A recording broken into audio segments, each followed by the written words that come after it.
Bobby was not getting along well with his new babysitter.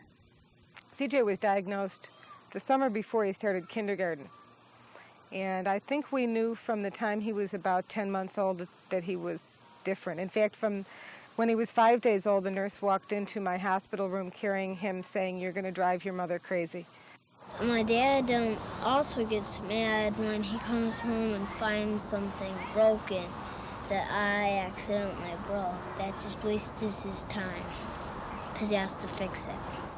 The effects of having an ADD child on your marriage relationship, no matter how well-grounded or how secure, I guess, you feel in your marriage, an ADD child is an extreme challenge from the standpoint that it's so multidimensional. He wouldn't listen to her. He wouldn't do anything she told him to do. He would challenge everything. And then in the end, he would just throw a temper tantrum and she'd call me. I poured, and still do, pour out my life to my children. And then seeing our middle son with a problem, I kept thinking, what am I doing wrong? I'm a nurse. My husband is a physician. I should know this. I should have some answers. And I felt very much like a failure. So one day while I was at work, she called me and said, "I have Bobby at the library and he won't leave. Could you come down and get him? And by the way, I quit." All About Attention Deficit Disorder, Part 1. Dr. Thomas W. Phelan is a clinical psychologist and nationally known expert on ADD. He's also the parent of an ADD child. On these tapes, he will explore ADD, what it is, how it is diagnosed, and how it is treated. Joining Dr. Phelan will be some parents of ADD kids and their children. Part 1 covers ADD's symptoms, development, prognosis, and causes. Now here is Dr. Phelan.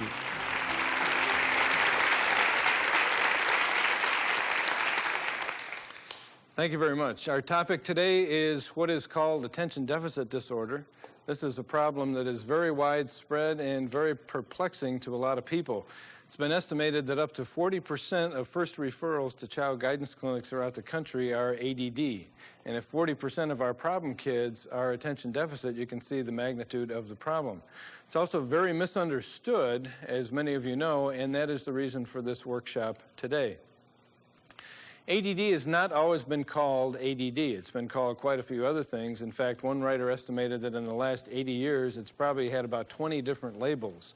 Some of those include things like Still's disease, impulse disorder, minimal brain damage, and minimal brain dysfunction. I think some of you may be a little, this may be a little bit in the past to have gotten a diagnosis of minimal brain damage, but it was extremely frightening to a lot of parents when that type of thing was thrown at them. It's also been called hyperkinesis or hyperkinetic reaction to childhood, hyperactivity, and then attention deficit disorder.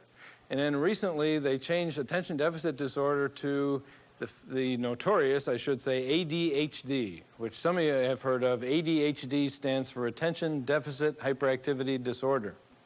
I don't like that, and I don't use it.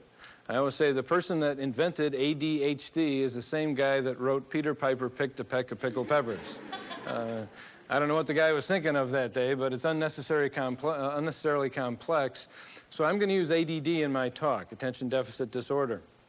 And I'm going to also make a bet with you that in 1991, when DSM-4 comes out, you're going to see some reversion back to ADD or something less awkward and less silly than the ADHD. But if you see ADHD, that's basically the same kind of thing that I'm talking about now.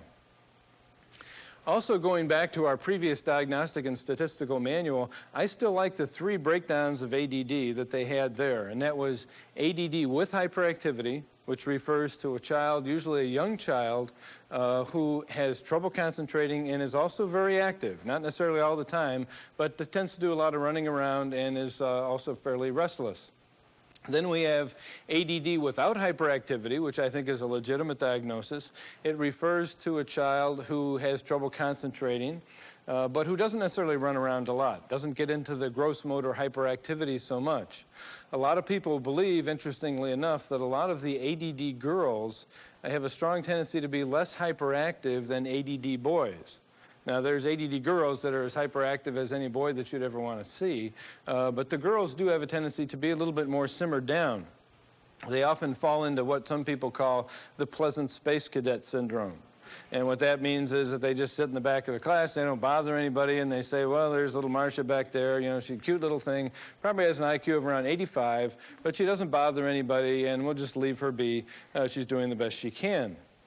If they tested little Marcia, they might find out that she has an IQ of 135, she's unrecognized ADD without hyperactivity, and something ought to be done. One of the problems with the girls then, and this is something that you should all keep an eye out for, we think a lot of times that we're missing the girls because they don't cause enough trouble to come to the attention of the people who should be diagnosing them and doing something for them.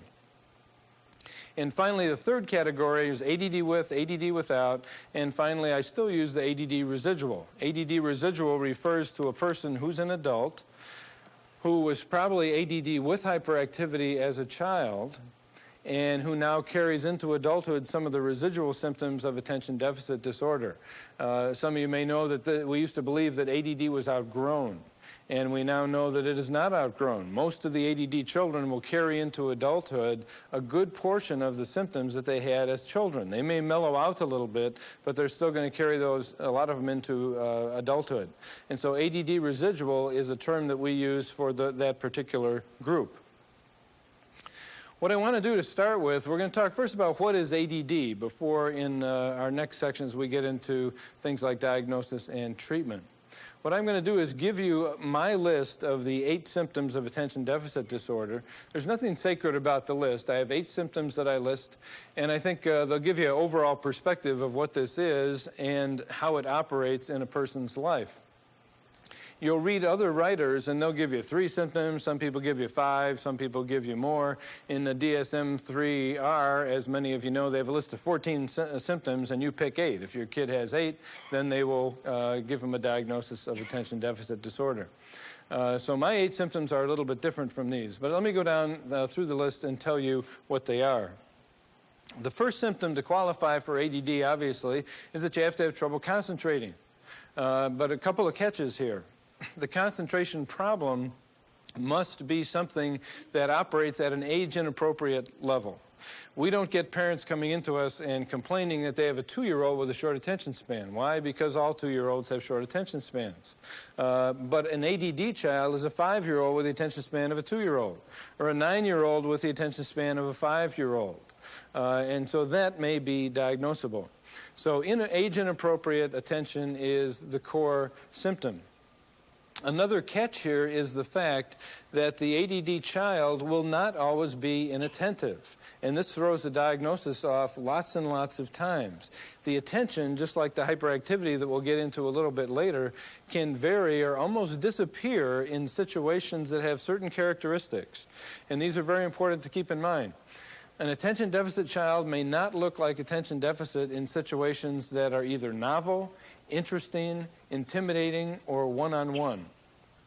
So if the situation is new, child may not have an attention problem. If it's interesting to the child, not to you, they may not have an attention problem. We had a little boy recently who was a freshman in high school, and he could not read his English text. It was just too boring for him. For fun, what he would do when he went home was he would read Inside the Third Reich.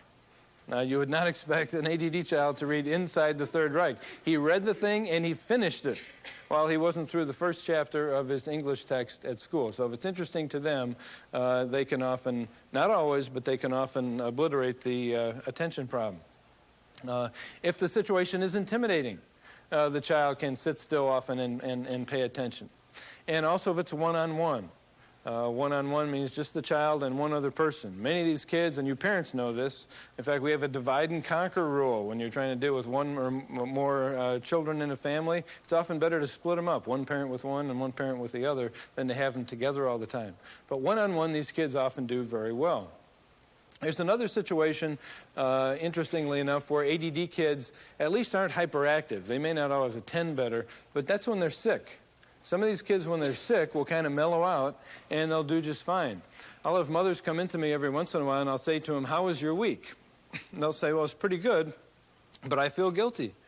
And I say, why do you feel guilty? They'll say, well, my week was good because my child was sick and he was just laying around all the time. And I'll say, well, I understand your child was sick, but why do you feel guilty? And the parent will say, because I'm not sure I want him to get better. Of course, they're kidding, and they don't really mean that. But it is a blessing, and you've probably been through it. Some kids are worse when they're sick. But some of these kids will lose some of the hyperactivity when they are not feeling so well. So novel, interesting, intimidating one-on-one is very important. Just a couple of things along those lines.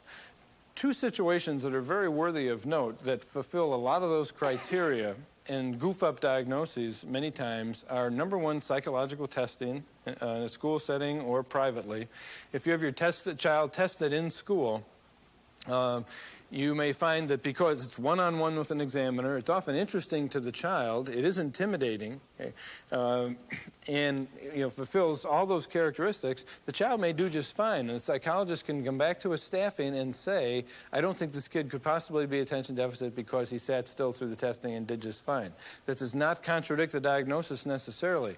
The acid test of ADD in a child is how he does in a class of 25 or 30 kids when there's not just one person watching over him. The other really important situation is a visit to a pediatrician. We have evidence that suggests that 80% of ADD kids will sit still in the office of a pediatrician, and it may also be true that 80% of pediatricians are not aware of that, which puts a lot of heat on mom in particular. We'll talk about that a little bit more. The other side of inattention is what you can think of as distractibility. We're still talking about the first symptom here. Distractibility is the ease with which the child is gotten off task by stimuli in his or her environment that take them away from the work that they're supposed to be doing. There are basically four kinds of distractors, and you probably know what they are. One is visual. Things that the child sees, moving around, other kids going to the pencil sharpener, birds flying by outside, the things that the child sees that make him look up and follow the action. Second kind of distractor is auditory distractors. Auditory distractors are obviously things that the child hears that get him off task. And you'll see if you watch an ADD kid in class, and some of you are teachers, you'll see that he'll be working on his work and he'll hear a noise and the head will go up and follow the noise. He's always moving toward whatever's the novel stimulus in the room. Another set of distractors is fantasy distractors.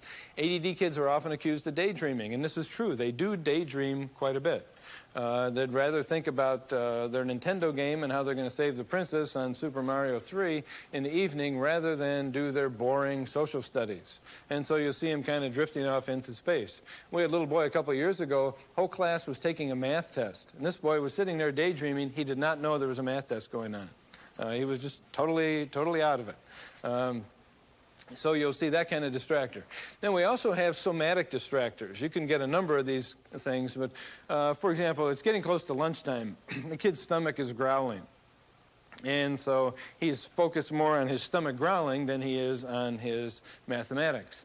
We had one little boy whose mother almost killed him one morning because she went into his room and she found 23 pairs of socks unraveled and all over the floor. And she said, "What are you doing?" He said, "I can't find a pair of socks that don't itch my big toe." His problem was that the socks had a seam in the end of the sock, and it would hit his big toe funny, and it would bother him, and he'd be squirming around like this during the class day, and the teacher would say, what's wrong? And he'd say, these socks are itching my big toe. And so he'd just throw the socks all over the place. Drove his mother nuts. She went through tube socks, wool, all these different materials. I saw her a few months ago, said, "How's it going with the socks?" She said, "It's doing pretty good. We finally found some that he can wear, but now his collars are itching him." So it's kind of hard to win. But those are some of the distractors that'll get the kids off task, and an ADD child is much more easily taken off task in a school situation than, in other situations too, than the average child. Second symptom on my list is impulsivity. Impulsivity means acting without thinking or speaking without thinking. ADD kids are known for just doing. It's sort of like that Nike commercial, just do it. Don't think ahead, you just go ahead and do the thing. Well, sometimes that's good, but a lot of times it's bad because they can steal or they can blurt things out or they can hit people without really thinking of what the consequences are going to be.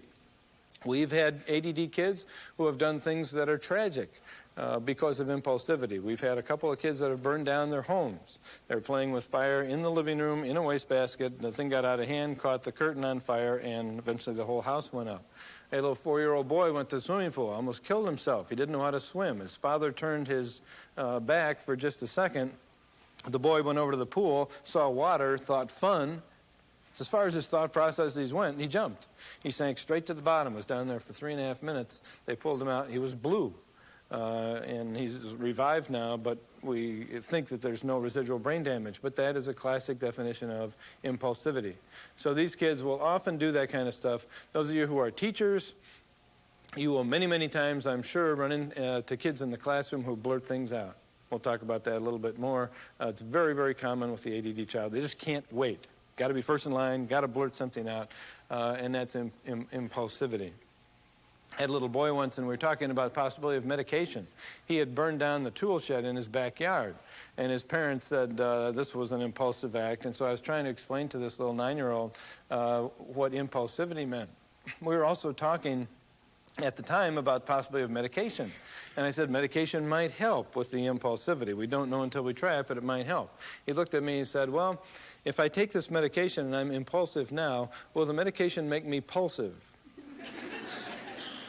I said, well, yeah, I guess so. You know, if it works, maybe that's something that we can shoot for. Symptom number 3 is difficulty delaying gratification.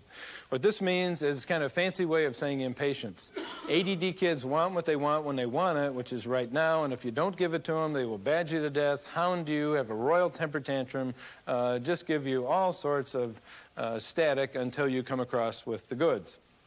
They are often very difficult to handle around the holidays. They can be very difficult to handle around their birthdays. Anytime where it requires waiting, they are rotten at waiting. And you've seen this time after time after time. This has some interesting manifestations that can affect schoolwork. One of the manifestations is that ADD kids very, very often will rush their work. They'll hurry. They'll scribble, scribble, scribble. You know, there it is, I'm done. Whether it's the teacher or the parent. You look at this thing, it's hardly legible. You know, you're not sure if it's right side up or upside down, and you make them do it over again. What is going through the child's mind is it takes too long to do this stupid work. I want to get this done as fast as I can and beyond to something that is more fun, like Nintendo or TV or whatever. Some of you know that my oldest was ADD. I should say he is ADD. He's a little bit older now. We had a rule in our house, never walk through the kitchen in the middle of the night when it's dark. Now you say, why is that? Well, it has to do with difficulty delaying gratification. He would have a tendency of looking for things in drawers in the kitchen. And so he'd look for something in a drawer. If it wasn't in the drawer, he would just leave. It would take too long to shut the stupid drawer. And so cupboards and all this. So if you don't turn on the kitchen light, you get hit in the head or right here with a drawer. And it's very dangerous walking through our kitchen if you couldn't see where you were going. So difficulty delaying gratification, the kid who throws his coat on the floor coming home from school and rushes in to watch TV, that's difficulty delaying gratification. But again, keep in mind we're talking about more than what you'd see in the average child. A lot of 2-year-olds have difficulty delaying gratification, but ADD kids, it's much more than that. Symptom number 4 is hyperactivity. Hyperactivity refers to gross motor restlessness, of running around a lot. In the older kids, some of the time it refers to the fidgetiness. You know, older kids, as they get into adolescence, a lot of times will outgrow the hyperactivity, but not necessarily the fidgetiness. That's where the idea came from a long time ago, that you would outgrow the whole problem. Because the most obvious symptom, hyperactivity, diminished by adolescence, they thought, hey, lady, don't worry about it. By the time he's a teen, he will outgrow it. And some of you may have heard that. It's not really the case. The hyperactivity is on the go. They look like they're driven by a motor. My son walked at 9 months, but we always say he didn't walk at 9 months. He ran at 9 months, and he ran forever after. He still has a tendency to run down the stairs. I don't think in our house he's walked down the stairs in his whole life.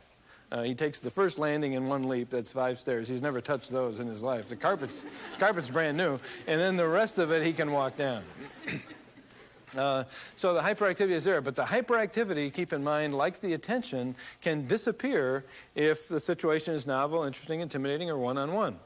We have children who will sit still. If a doctor or pediatrician or psychologist ever says to you, can your child ever sit still? And you say, yes, when he's watching TV.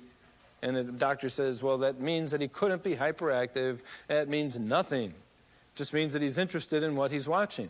Now, we have some kids that are so hyperactive that they cannot watch TV, but that's rare. We had one little boy, I always tell a story, a cute little 4-year-old could sit and watch TV. In fact, this little boy at age 4 had watched Superman 2 20 times. He would sit there. Mother came in to me. She said, it's the only way I can control this kid. I said, I feel guilty. He's watched this stupid movie 20 times. What should I do? I said, go for number 21. That's a good deal. So the hyperactivity will be there, but not necessarily always. And in one-on-one situations, it won't necessarily be there. That is one of the most destructive myths in the whole field of attention deficit disorder, is that ADD kids are always hyperactive. They are not. And you really want to keep that in mind.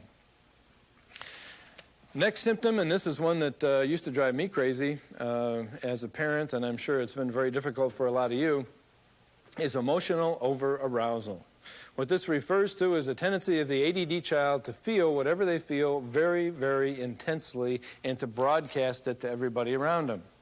Two biggest examples of it are temper. You have a child who is mad. And when he's mad, and it can be over the stupidest thing. I have parents tell me all the time, you won't believe the dumb thing that this kid got mad about. I put the knife and the fork reversed on his, place at the table, and he had a cow. Or he went to the zoo, and they were out of hot dogs, and he had a fit. It can be just the tiniest thing, and they will get mad. But the anger goes so far beyond the stimulus that it's absolutely incredible.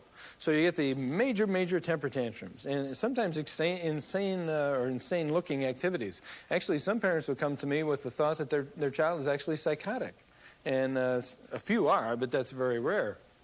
More often, what you'll find is that the child is experiencing the emotional over-arousal that's characteristic of attention deficit disorder. Now, that's on the negative side. On the positive side, sort of, emotional over-arousal can get our ADD buddies into what we call the hyper-silly routine, especially in groups. And I would bet you that a lot of you have seen this. You put an ADD kid in a group, and he'll get overexcited. He'll start acting silly. He'll start acting stupid. He'll start turning people off. He'll start getting pushy. The sad thing about it is, if you're the parent, half of you, your heart is broken for your child. The other half of you wants to murder him.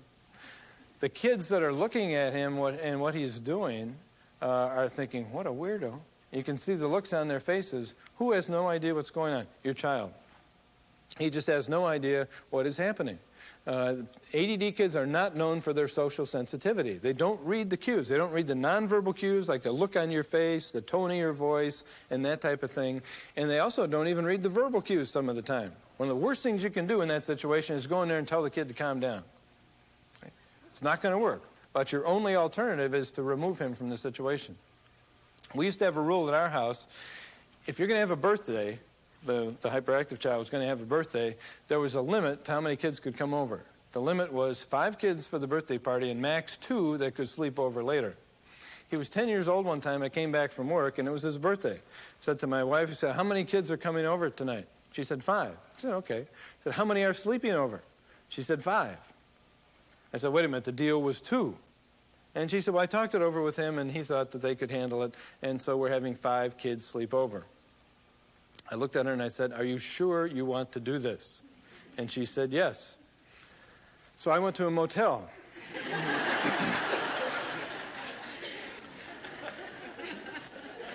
I don't want you to think that I'm a heartless wretch, but I did. I thought, lady, you made your bed, you can lie in it. Actually, she didn't have much chance to lie in it because the poor thing was up to 4 o'clock in the morning. I came back the next day. There were bags under her eyes, and I said, how did it go? And she mumbled something incoherent. And I didn't have the heart to say, I told you so. But if you do have an ADD child, watch the birthday parties, because these kids often get overstimulated in large groups and they can drive you crazy. So the emotional over-arousal can affect the hypersilly, the anger. It seems to, maybe in older kids, affect depression, but that comes out more in adolescence. Sometimes it'll affect anxiety. Rarely does the emotional over-arousal seem to affect guilt. We wish it did some of the time, but it doesn't seem to affect guilt a lot in these children. Not that they have no consciences.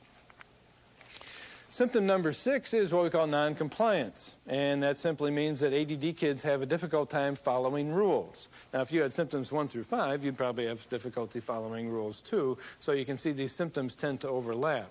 But ADD kids have trouble following the rules in the heat of battle. Later on, when you talk to them about what happened, they can often tell you, what went wrong and what they should have done, although they're often busy blaming everybody else for what went on. We'll talk about that a little bit later.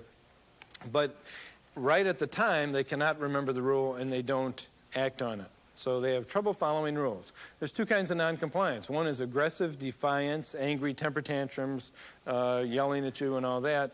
The other kind of noncompliance is passive noncompliance, which includes things like, say, being sloppy or being forgetful. Symptom number 7 is social problems. ADD kids are notorious for having social difficulties with other kids because they're often so bossy, and that's usually one of the biggest problems. They're too bossy and they're too aggressive. They tend to turn other children off. Because they have low frustration tolerance, they have a hard time playing games with other kids. They're poor losers. They're extremely competitive. They'll take their ball and go home. They'll fight. They'll argue. They'll yell. They'll change the rules in the middle of the game. Have you ever seen your child change the rules right in the middle of the game when it doesn't suit him or what was written in the manual? And so they'll do that, and then they'll try and persuade the other kids. The sad part about that is that the result of all this is that the ADD child often winds up either isolated or playing with younger children. So social problems are very, very, very common and a source of major distress to the parents of these kids. Final symptom, and symptom number 8, is disorganization. I kind of mentioned this before. ADD kids are often sloppy. They have difficulty following the rules. They're forgetful. Their sense of time can be very bad. Their sense of time can be very poor. They forget to bring their homework books home. They forget to do their homework. We always say one of the things that drives parents crazy is an ADD child who doesn't do his homework. But what really drives a parent crazy is an ADD child who does his homework and then loses the paper. How many of you have been through that? Quite a few of you. Okay. You'll find if you go through his desk a couple weeks later, there it is. It's all in there. He just never turned it in. He lost it. This disorganization is very, very difficult to deal with. Those of you who are fathers of ADD kids, I can guarantee you, if your child is in the 6 to 8-year-old range right now, you're going to buy 3 sets of tools by the time he hits 18 and leaves home. I know because that's what I did. I tell you, a good way to find your tools, though, if you lost a tool, there's no use asking the child because he'll say he doesn't know where it is. Best way to find a lost tool is to cut the grass. It doesn't do a lot of good for your lawnmower, but you'll find a hammer. Okay. So basically, those are our 8 symptoms. By the way, if you're talking about ADD with hyperactivity, you very often find all 8 symptoms. If you're talking about ADD without hyperactivity, look for symptoms 1, 6, and 8. And that means 1 is inattention, 6 is noncompliance of the passive variety, and 8 is disorganization. The emphasis of those 3, of course, is on the concentrational problem that manifests itself a lot of times mostly at school. Just a brief history. I don't want to bore you with a lot of history, but ADD is not something that has been recognized just recently. In fact, it's been recognized for maybe more than a century. It, of course, wasn't called attention deficit disorder. In the 1800s, according to Russell Barkley, there was someone who wrote a poem in Europe, I believe, called Fidgety Phil Who Couldn't Sit Still. And it described a boy who had problems with restlessness, concentration, and so on.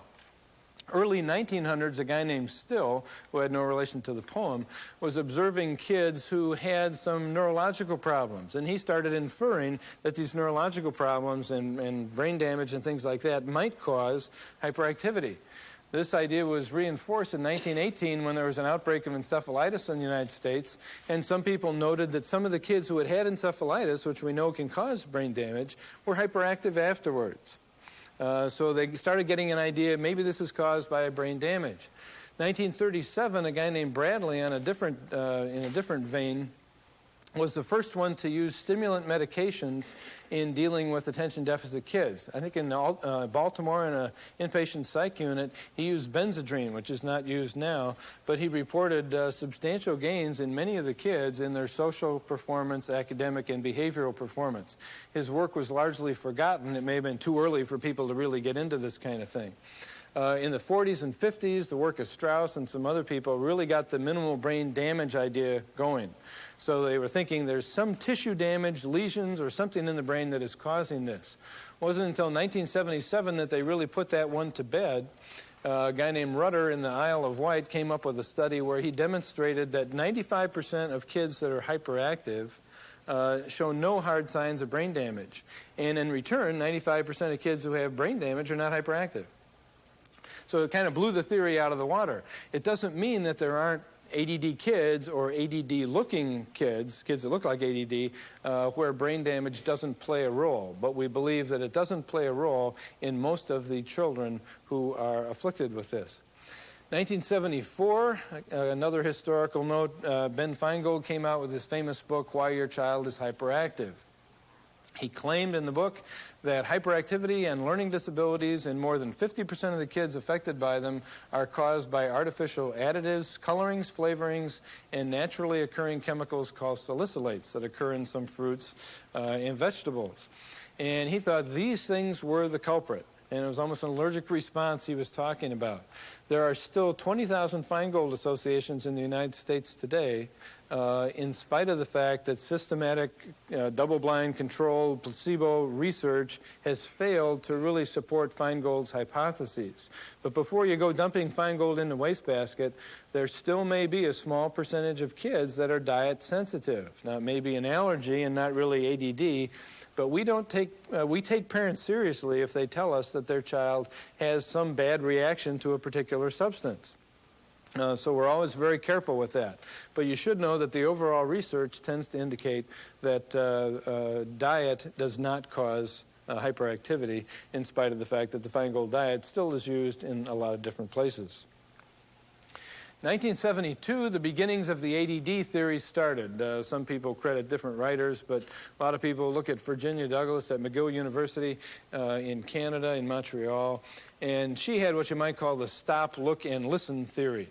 Stop, look, and listen theory is the idea that ADD kids have trouble stopping, looking, and listening when entering a new situation, and so they just respond impulsively, do whatever comes naturally to them, and that this causes them a lot of difficulty. In fact, the difficulties that they experience can be pretty widespread throughout their lives. He was such an active child. He didn't walk, he ran. He didn't climb tables, he climbed walls with his bare hands. He started talking in sentences and paragraphs immediately, and he was always where he shouldn't be and doing what he shouldn't be doing and doing it to someone, and he really had a difficult toddlerhood. If I'm real mad at my sister, sometimes I take her and just slam her into her room, onto her bed, and then leave and slam the door behind me. Or sometimes I just am kicking the walls. I think the worst hours of our life have been spent in church. Definitely. Trying to sit for 1 hour or less. It's tough. If he didn't feel liked, he would take anything very, very deeply.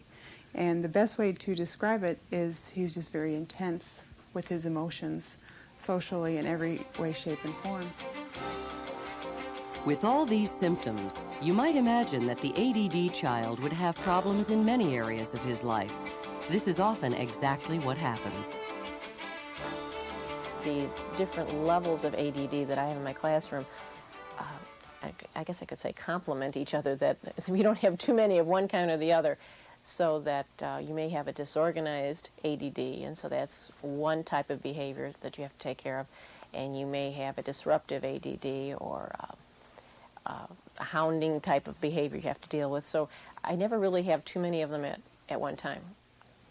What we're going to do at this point is take a look at, if we take Virginia Douglas' stop, look, and listen theory, or look at all the symptoms that I just presented to you, we're going to take a look at how these would affect a child throughout the course of a day in his life. We'll take a look at how they might affect him at school, at home, and socially. And what I'm going to describe to you, which is important to keep in mind, is an ADD child who has full syndrome, untreated attention deficit. That means all 8 symptoms, and nobody's doing anything about it, or what they're doing is not really very effective. What would this child be like at school, at home, and with friends? Now, if you have ADD without hyperactivity, not all of this will apply. Even if you have ADD with hyperactivity, kids still have different profiles, so you have to take it with a grain of salt. But let's pretend we have a child who has all 8 symptoms. He starts out his day with going to school. Somebody said once that if you had to sadistically and maliciously design an environment for an ADD child to drive him crazy day in and day out, you couldn't come up with anything better than school. Why? Because school requires that he sit still and concentrate on things that he almost invariably finds boring.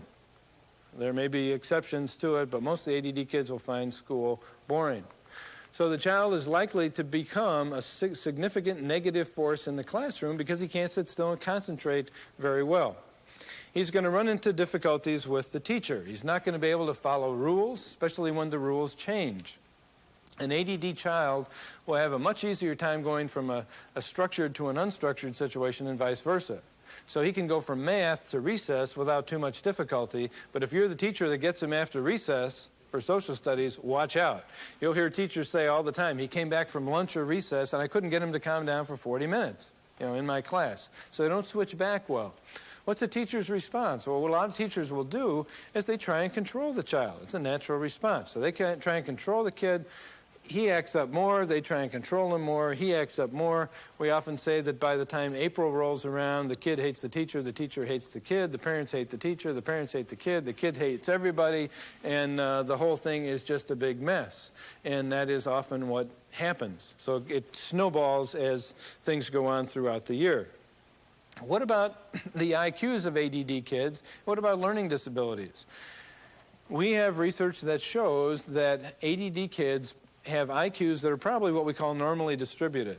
And what that means is that we have our smart ones, we have our average ones, and we have our below average ones in terms of brain power. But probably all of them cannot use the material that they have in terms of IQ very well because of the attentional problem. And so they don't tend to do as well in school. What about learning disabilities? Learning disabilities, it's a little different story. It is true that ADD kids are a multiply handicapped group much of the time. In fact, ADD kids are more prone toward allergies, they're more prone toward fine and gross visual motor coordination problems, they're more prone toward bedwetting, and they are more prone toward learning disabilities as a group. The percentage of ADD kids that are also learning disabled varies a lot depending on who you're reading. I've seen estimates 30% and I've seen estimates 85%. What I've been seeing more recently is estimates around the 30% level. Whereas you'd expect in the general population you might have 15% of the kids are learning disabled. In the ADD population it may be twice that. So you have a kid who is doubly cursed. He's ADD plus he's LD. And differential diagnosis between ADD and LD is very tricky. Trying to tell the difference. Is it one, the other, or both? Is a very hard question to answer when you're trying to do an evaluation. Our ADD friend in school is also likely to have very uneven academic performance, and this can drive people crazy. You can have a good day, a bad day, a good hour, a bad hour, a good month, a bad month, and a good year, and a bad year. If he has a good year and a bad year, it's almost invariably a teacher interaction effect. ADD children are extremely sensitive to their teachers. If they like the teacher and the teacher likes them, the chemistry, so to speak, is really good. These kids can do just very, very well for often a whole year. They'll work for the teacher gives them a little break here and there, and they do just fine. The next year they go back to another teacher who doesn't know much about ADD, and the year can be a disaster. Unfortunately, more years tend to be disastrous than positive that way. But we'll get kids that are very, very uneven. One of the things that always intrigues the daylights out of me is when we get a junior high child come in. He's now departmentalized. He has, say, 7 or 8 different classes. And on the same report card, this one child for a quarter will get every grade known to man. He'll have an A, a B, a C, a D, and an F. These kids come in and I say, you know, I don't know whether to congratulate you or what to say to you because you have just accomplished something that is very unique. And they'll say, what? I say, you just got one of each grade. And the A isn't always gym. Last kid I had do this, the A was social studies and the F was science. And one of each grade. And if you go through that child report card, you will find that the grade in each course will reflect his liking of the teacher and his liking of the course. Now that's assuming that the brain power is there to do all of them. But what this makes teachers and parents say is stuff like, you can do it if you really want to. And I always say, please don't say that to your kids. Okay? They do want to. Most ADD kids want very badly to do well, but they can't sustain it. It'd be like you and I, you know, maybe we could run 50-yard dash. No, give me 12 seconds now, but say we could run a 50-yard dash in 10 seconds. Okay, we can do it. We really want to. We really want to beat this other guy. Okay, that's the first time. But now, you know, 5 minutes later, they said, run the 50-yard dash again in 10 seconds. Well, you know, I'm going to be a little slowed down. They come back again, do it 5 more times. By the end of the day, I can't do that anymore. So they can do it when they want to for short periods of time, but they can't keep it up. So please don't say that because you're setting the child up. They do want to. You have to deal with it with some other methods. But it really doesn't do them any good to say that to them. They hear that all the time, and then they just start thinking that they're bad, they're uncooperative, they're stupid, or whatever. As I mentioned before, in school, ADD kids are known for daydreaming. In fact, a lot of teachers will start suspecting petit mal. Petit mal is a form of epilepsy where a person may stare off for 30 seconds or so, actually kind of lose consciousness, not remember what was going on during that time, and just be looking at the wall. And they hardly move. They don't fall over. It's not like a grand mal seizure. But teachers will see this daydreaming, and they'll suspect petit mal. Petit mal is extremely rare. In fact, they say the average teacher is lucky if he or she sees 2 or 3 genuine petit mal cases in the course of a 25, 30-year career of teaching. But you'll see this daydreaming in the child because the child is thinking of things that are more pleasant. And finally, as I mentioned before, ADD kids are often very impulsive and they like to blurt out things in class. In fact, I have a theory that blurting things out in class on a regular basis is almost what we call pathognomic of ADD. Now, this is exaggerated, but it means if you have this symptom, you have this disorder. Like if you're paranoid schizophrenic, if you have auditory hallucinations, that may be almost pathognomic of paranoid schizophrenia. With ADD, I think kids that blurt stuff out on a regular basis inappropriately have a high percentage chance of being attention deficit. Interestingly, a lot of what they'll blurt out will be attempts at a correct answer. A teacher will say, you know, what's the capital of Illinois? Springfield. Well, you know, Mark, that's right, but we have a rule in our class that you're supposed to raise your hand before answering. Oh, yeah, I forgot, I'm sorry. And he'll quiet down. Then you have other ADD kids who are not attempting to answer questions correctly. They are the class clowns. And I know some of you have class clowns in your family. And some of you who are teachers have seen this a lot of the time. Not only are some of these kids a class clown, some of them are very clever and they're good at it. And we always say if you're a teacher and you have a person, an ADD child, and he starts blurting out these funny things, do your best not to laugh. Because if you do, especially early in the year, you may have Johnny Carson or Joni Rivers living with you for the next 8 months. Because once they get that reinforcement, they really want to keep going. So it's hard to, of course, control what the rest of the class is doing. But you don't want to smile or laugh or do that kind of thing if you can. There's an old rule that teachers use some of the time, and that is never smile before November. Have you ever heard that? I think there's some value to that. Okay. The result of all this in school is that the ADD child is likely to be an underachiever. You put all this together, he's not going to get the grades that are commensurate with his ability. At school, David was hard to control, had a difficult time sitting still, following direction, lack of attention, disruptive to the class, bothered other kids. He might get out of the chair and He'd go underneath his desk and play underneath there. He would get up and walk around the room. He was bright enough to know if the teacher did something wrong in class, he would shout it out and embarrassing the teacher. We were having so many problems that his teacher threatened to quit her position because she was having trouble controlling him.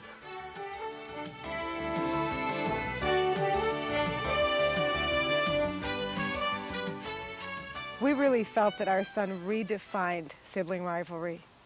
He was not quite 3 when his brother was born, and he was really at the height of every ADD behavior you can possibly imagine at that point, and they were magnified dramatically when his brother was born. He literally tried to kill him. We basically locked the baby in his, we put him in his crib and locked his door with the infant monitor in his room because there were too many times when CJ went in the room and threw things at him. So let's say our little ADD kid went to school and he didn't have a particularly good time. This is a very difficult place for him. He comes home at the end of the day, say, wouldn't it be nice if he could put his feet up, relax, have a good time? Unfortunately, the same 8 symptoms can cause the child problems at home, just as they can cause problems at school. One of them is that the child will be an enigma to his parents and may again stick out like a sore thumb, just like he did in the classroom. ADD kids are often the black sheep of the family. One of the times when an ADD child is not the black sheep of the family is when there's more than one ADD child in the same family. We had, years ago, about a year ago, we thought we had a world's record for most ADD kids in a family. We had a family come in, they had 6 kids, and we thought all 6 were attention deficit disorder. We thought, that's terrible, that's just amazing. These parents, how can they do it? Then we had a family come in, they had 8 children. And we think 7 out of the 8 are ADD. 2 are out of the house, 6 are still living at home. They're all boys. These parents should be the first American saints. They are absolutely incredible what they're doing. It's just, it's unbelievable. They don't always make the bed. They have a little boy who won't sleep with his blanket on because he'll throw it off, so they just dress him in warmer pajamas. Mom has given up making the beds on a lot of the kids because it's just a lost cause, but she'll put the stuff in the room and they can do the best they can with it. The house tends to be kind of a zoo. The good part about that is what? There's no black sheep, everybody's kind of running around doing all this stuff. The bad part is it's very difficult to be there. I've been to one of these houses, and the parents are just lovely people, but it can be a real zoo. We talk about a nice place to visit, but you wouldn't want to live there. You wouldn't be sure you want to visit there for other than short periods of time. But they really have done an amazing job in dealing with that many people, or that many ADD people. But usually the ADD kid is going to tend to stand out, and he's not going to match up with the way the other siblings are operating. They're usually a source of constant disruption. You always know when the ADD child is home. Why? Because you can usually hear them. Okay? If you don't hear them, they're not home. Or, if you know they're home and you don't hear them, find them as fast as you can. Okay. One of the other things that drives parents absolutely buggy is sibling rivalry. Now, sibling rivalry can be bad in its own right, but it's terrible with ADD kids. I mean terrible, and I don't think I have to tell you much about it. The thing that drove me the battiest raising my own 2 kids, with one ADD and one not, was definitely sibling rivalry. It's a never-ending battle. With us, maybe we got lucky. By the time they got teenagers, they went through a period where they started leaving each other alone for a change. And that was very refreshing. And my theory about it is that they're about 22 months apart. My theory about it is my daughter was youngest, and my son started treating her with more respect when she got old enough to have girlfriends that he might be interested in. And so he wasn't about to make a fool out of himself in front of these potential dates, and so he shaped up. So they went through a period where they left each other alone, and believe it or not now, they're both out of the house, but they get along much, much better. But sibling rivalry is just awful. We rack our brains in the office, we rack our brains in our support groups to try and come up with some way of dealing with it. There have been studies that have shown that with ADD children and their parents, there's a high percentage of negative interactions. One study, to our dismay, showed that out of every 10 interactions between a parent and an ADD child, 9 were negative. Of course, and this does nothing for anybody's self-esteem at all. It's quite a stress on everybody involved in the family. The follow-through of these children is often terrible. They're sloppy, as I mentioned before. They'll leave things out. Their rooms are often a mess. They don't really let you parent them very well. They're very hard to parent, sometimes from the very beginning. The result of all this at home, then, is a keen sense of failure and a drop in self-esteem and often depression. But the person you think I'm talking about is probably the child. I'm not talking about the child. The first person to get blasted by the existence of an ADD child in a family is usually the mother. The father is out working with people that are supposedly sane. He may claim differently some of the time. But the mom still gets stuck with raising the little ones. And these little ones don't let you parent them very effectively. And so it does a real job on your self-esteem. In our support groups, one of our main concerns is depression in the mothers of ADD kids, because they don't let you parent them effectively. We always say kind of kiddingly, if you're going to have an ADD child, don't have it be your first one. Have a normal kid first, get to learn the ropes, build a little confidence as a parent, and then have your ADD kid. Your skin is a little thicker and all that. Of course, that's ridiculous. We did it the wrong way. We had ours first. And I believe I've seen literature that suggests that there is a tendency for ADD children to be firstborn. Not all of them, but more so. But if that's your first experience with you as a parent and you get a child who is very difficult to deal with, you will be devastated. And the mothers are the ones that get it first. I can remember going out into the garage and sobbing because I couldn't stand it anymore. And because he was crying constantly all the time. And we would sit out in the garage and say, something is wrong, we don't know what's wrong, something's wrong. And this was when he was just 2.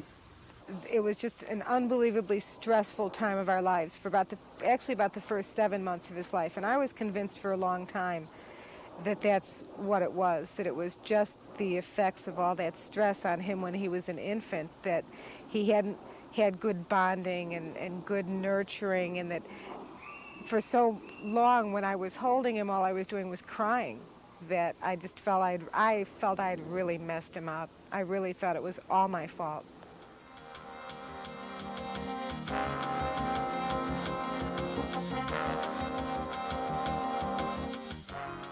I think until we had the attention deficit diagnosed, he had a tough time dealing with other children. He had trouble making friends. I could kind of see why. He had a tendency to turn them off with his hyperactive behavior. He didn't have a great many friends. If he did, the kids were older. He was much younger. The friendships lasted for a while, and then they kind of fizzled away. Well, let's go back to our little ADD friend. He went to school, he didn't have such a hot day. He went home, he didn't have such a hot day. He's thinking, well, maybe I can go out and play with my buddies, if there are some, and, kind of get away from all this. Unfortunately, the same symptoms full syndrome, untreated, can cause him problems out in the big bad world. Games that you play with other kids require rules and restraint. And these are things that he's not very good at. Highly competitive, they'll fight, like I said before, take their ball and go home. ADD children are known for what we call low frustration tolerance. Low frustration tolerance means they just can't put up with a lot of things going against them. And so they will take off, or they will quit, or they will get into a fight, or something like that. 2/3 of them, especially when they're young, will tend to be bossy or aggressive. A lot of the times it'll be physical. If they do get into a fight or something goes wrong, they come running home. 100% of the time, they will blame it on everybody else. An ADD child will almost never, ever tell you what they did that contributed to the fight. You could have seen the whole thing, and you can point out to them what they did, and it won't do any good at all. They will tell you what everybody else did. They will tell you that you're being unfair.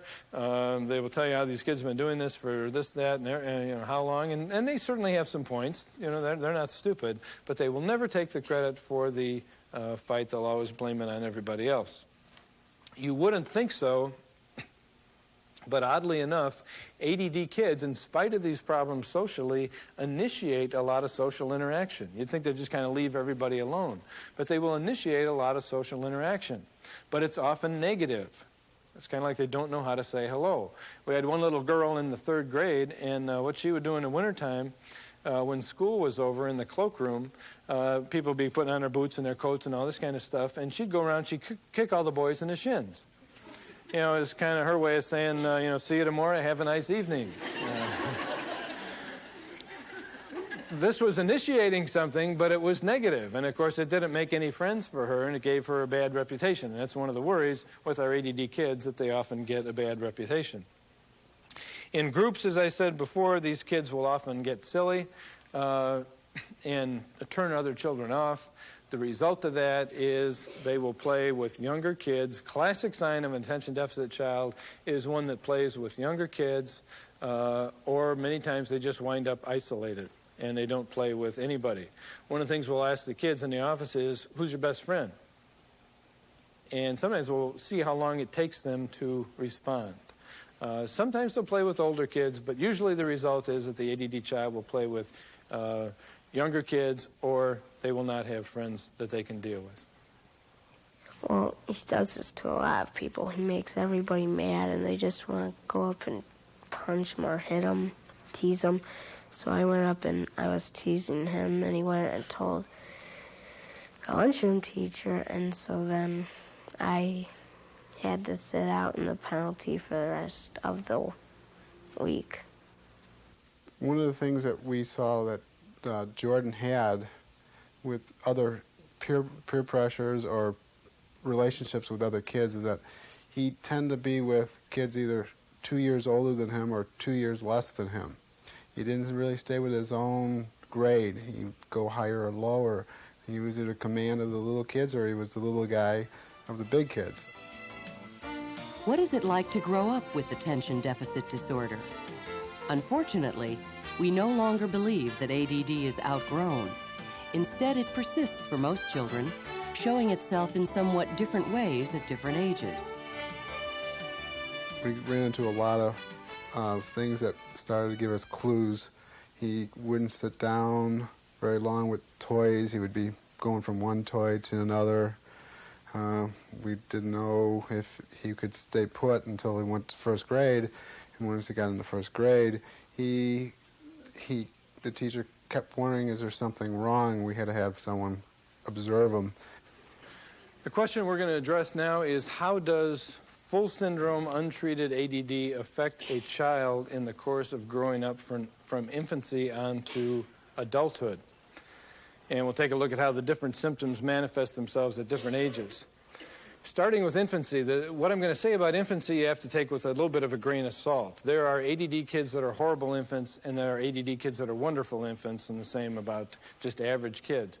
But there is a slight tendency that we've seen in the literature and in the research for attention deficit children to show, as a group, a greater tendency towards certain characteristics. One is a negative response to new situations. Another one is just greater time spent in a negative mood. Some people are born crabs, and some of our ADD kids are born crabs. So you will see some of that. You can see emotional intensity, even in infants. You have to have some perspective on infants to know that this is more intense than the average infant, but you can see that. Eating and sleeping disturbances are not uncommon. Our baby, when he was born, would sleep for about an hour and a half at a time. Then he'd have something to eat. Little devil would just eat enough to fill his stomach and then go back to sleep. Hour and a half later, he's up again. It drives you crazy. Some of them will get into odd vocalizations, funny, repetitive kind of sounds. Actually, some of those can do that when they're 10 years old, too, and drive you nuts with that sort of thing. And a few of them will be resistant of affection. You pick them up and they're kind of pushing you away. That's not real common, but you get a few who don't seem to want to. It's kind of like restraint of trade. They want to be back on the floor running all over the place. But take those with a grain of salt, because a lot of ADD kids are real good, and a lot of them will not show their real true colors as far as hyperactivity goes until around age 2, 18 months to 24 months to slightly beyond. What you see at that time is more of the hyperactivity. You see more of the on-the-go kind of thing. The kid's now walking, running, doing all this type of thing. In fact, partly because of that, a lot of people feel that we can identify 60 to 70% of the ADD kids to be, or ADD kids that already are, by ages 2 to 3. So that's pretty early. And for early detection, that has some promising potential, we think. Accidents can be a problem. I've taken my son to the emergency room at least half a dozen times in the course of his life. We had a great relationship with everybody there. And the accidents that the ADD kids can get into can be a combination of a number of different things. One is impulsivity, acting without thinking. Another is hyperactivity. And another is the fact that a lot of these kids are awkward. They have fine and gross motor coordination problems, so they're always bumping into things. I remember one poor mother that I saw who was convinced that her little 2-year-old girl would not live to see her 3rd birthday. Because when I had seen her this one time, she had fell and hit her forehead on the corner of the coffee table, which can really inflict severe injury. So these kids can really cause some trouble. They'll often stop taking naps at an early age, much to the chagrin of the mother, who would like nothing better than a break in the middle of the afternoon from all this restlessness. You find yourself child-proofing the house more than you would for an average kid. And, as I mentioned before, jealousy with these children is often just awful. Some of them won't show a lot of the ADD symptoms until the birth of a sibling. But many times that occurs around age 2 or 3 anyway, so it's hard to tell exactly what's causing what. When we get to ages 3 to 5, public noncompliance can become more of an issue. You'll find yourselves getting embarrassed more in public with your ADD child. This has been studied, and research with parents of ADD kids has consistently shown that parents, if you ask a parent of a hyperactive child, what's the most difficult situation for you with your child, the parents will consistently report in public. These are the worst times we've ever had. In fact, when we became aware of this in our Illinois support group a couple of years ago, in our newsletter, we sponsored a public embarrassment contest. And what we did was we had people write in, and the goal was, you tell us your most embarrassing experience that you ever went through. And the winners will get their stories published in the newsletter. We'll change the names to protect the innocent as well as the guilty, and if you want, we will do that. We had a couple of winners. That tied. I'll just tell you a story of one of them, and this may ring a few bells with you. One of the mothers who tied for first place in the public embarrassment contest had a little boy, cute little devil. He was 4 years old. She got him ready for church one Sunday, and he was all dolled up in a suit, tie, short pants. Looked just great. She goes to church. She's standing in the vestibule of the church talking to a friend who's in front of her. Her little boy is behind her. All of a sudden, her friend gets this horrified look on her face. The mother turns around like this. What does she see? She sees her 4-year-old with his pants pulled down to his knees, urinating on the carpet of the vestibule of the church. So she tied for first place. She didn't want to, but she did. The result of a lot of this is that you stop going out, or you stop going out together. And sometimes that's the wisest thing. The divide and conquer routine is often a useful goal. Some of you may have heard my story where my wife would ask me, do you want to go on vacation? I'd say, no, thanks, I'd rather go to prison. And she'd say, what's the matter with you? And do you have a bad day? And I'd say, no, I didn't have a bad day, but going on vacation is too much like going to prison. There are 2 prisons when you go on vacation. One is the car, you've been there, and the second one is the motel room. You've all been there, I think, yeah.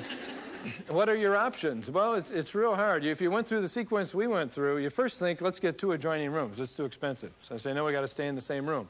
So you want to sleep with your spouse, so you put the 2 of you in one bed and you put the 2 kids in the other bed. Lost cause, you know. He's pulling the covers away from my side. No, I'm not. You're pulling off from my side, blah, all this kind of thing. Second alternative then is what? You each take a kid and sleep with them. Well, there's a problem with that. Sleeping with a hyperactive child is like sleeping with a hyperactive octopus. It's also like going 8 rounds with Sonny Liston in the ring. So we scrapped that. What we finally did was my wife and I would take one bed, one take the other, and the kids would sleep with sleeping bags and a pillow, one on one side of this bed and one on one side of that bed, so they couldn't even see each other. And that actually worked fairly well. And then, of course, the other thing you do is you just stop taking vacations. And that's sad, because you like to have these family times together, but it becomes so difficult that you really do cut down on the amount of places that you go. How many of you have been embarrassed in restaurants, where you're kind of a captive audience? You know, you can't get out. It happens all the time.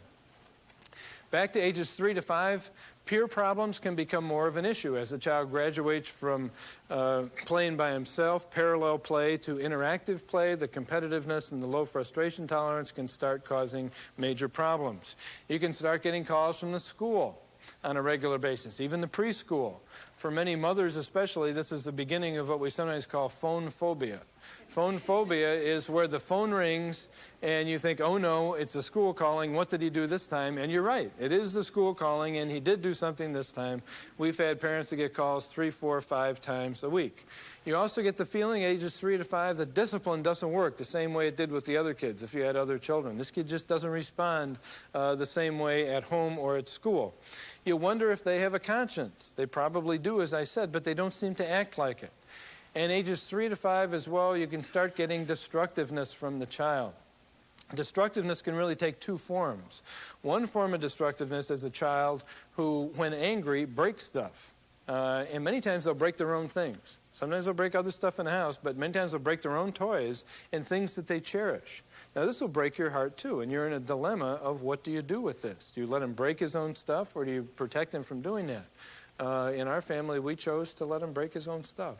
But it was kind of a heartbreaking decision to do that. There's another kind of destructiveness that is it's not hostile. It's kind of a combination of impulsivity, curiosity, and maybe a few other things. What you get here is a kid who is fiddling around the kitchen one day, and he looks at the radio, and he turns it around. It's got these funny-looking screws on the back of it. They're Phillips screws. And there's this funny-looking screwdriver laying there. He says, I wonder if this fits in here. Well, son of a gun, it does. You know, and half hour later, you've got a dismantled radio. And they don't put it back together. They just shove the tubes in there, slap the backs on, push it up against the wall. My oldest, when he was 10 years old, speaking of non-hostile destructiveness, he, in his bedroom, he discovered one day that in the ceiling there was a push-out panel that led to an attic. And so he knocked it out. He looked up in the attic, and all of a sudden he's in hog heaven. 1,800 square feet of nothing but potential fort. And so he got some plywood up there, and he built this fort and all that, not throughout the whole thing. He had his friends up there. They put posters on the wall. I went up and I checked it out, and I thought, what's the harm? You know, they're not falling through the ceiling, through the insulation and all that. No big deal. A couple months later, we start getting a leak in my daughter's bedroom. And every time it rains, there's water cascading down the side of the wall. The house is new. I figure this doesn't make any sense at all. I look all over. I can't find anything wrong. One day, I'm up in my son's bedroom, and I decide to check his attic. And so I push out the panel. I look up at the ceiling, and what do I see? The sky. And I said to myself, why am I looking at the sky when I should be looking at insulation and wood, you know, or something like that? The reason I was looking at the sky, talk about a little bit of difficulty, delaying gratification, impulsivity, and so on, was he was up there with his buddies one day, and they were playing in their fort, and they thought, it's a little dark up here. Wouldn't it be nice to have a view? And so without thinking much of the consequences, they created a view. And the way they created a view was they took out the ventilator, sheet metal ventilator, that was in the roof. Not the one with the fan, but just those little bubbles that stick up. They just ripped it out with a hammer, screwdriver, pliers, everything they could find. We had a hole in our roof, 18 inches by 34 inches. So when it rained, the water would come straight into the attic, go straight to my daughter's bedroom. We had Niagara Falls down the side of her thing. He was 10 years old and a bright kid. I didn't find him right away. By the time I found him, I have to admit, I was split into 2 pieces. One half of me thought, this is one of the funniest things I've ever seen in my life. The other half of me was going to kill him. And so I said to him, I said, look, I can't believe you did this. I'm not going to tell your mother because she will kill you, I guarantee it. You won't have a chance. What you and I are going to do is we're going to pay for this together. I'll help you with it, but you're going to pay for part of it, and also you're going to help me fix it, and that is what we did. But 10-year-old intelligent child wanted a view. He had it, just like that. That's ADD impulsivity. When we get to the kids being in these preschool years, 3 to 5, you often get more parental conflict. Now nothing seems to be going too well. Mom's not handling the kid too well. Dad may not be doing so hot either. And aggravating this is the fact that ADD children respond very differently to their mothers and their fathers much of the time. We'll talk about that a little bit later. We do have evidence, as some of you may know, that the divorce and separation rate in families that have ADD children is higher than the divorce and separation rate in the rest of the population. It's bad enough in the rest of the population. And that can be for obvious reasons, and it can also be for some other reasons that don't directly have to do with the stress of the child, which we may talk about later. Ages 5 to 12, we're now into the elementary years. School complaints can increase. You get more calls from the school. The child is now expected to do more work in school. Homework can increase. Unfinished work can increase. You may get more calls from the school. The child will have more difficulties socially. If there's a learning disability, it may start emerging. Other kinds of acting out can pop up, like fighting. The kid may be a loner. Sometimes they get into stealing things and lying. The most common type of acting out is probably lying. And the most common type of lying in an ADD child is lying about homework.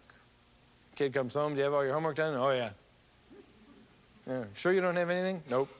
You get a call at the end of the week from the teacher. You know, he hasn't done any homework all week. And then you go back to the child, of course, and you have a major problem on your hands. But lying about homework is very, very common. Now, the child is old enough to realize that something is wrong. When these kids are little, we have a lot of just really cute 3- and 4-year-old, hyperactive as all get out kids. They're just adorable. They're driving everybody crazy, but they're still kind of likable. And they're having a fine old time. They don't know that anything's wrong. You get 5 to 12, though, and now you get the beginning. This kid is beginning to get some sense of identity, and it's not good. You think something is wrong with me. I don't operate the way these other kids do. I'm lazy. I'm stupid. I'm just plain bad. And sometimes they will be called this by other people. So now the child's self-esteem. The mother got it before. Now the child's going to come along for the ride and start having a hard time.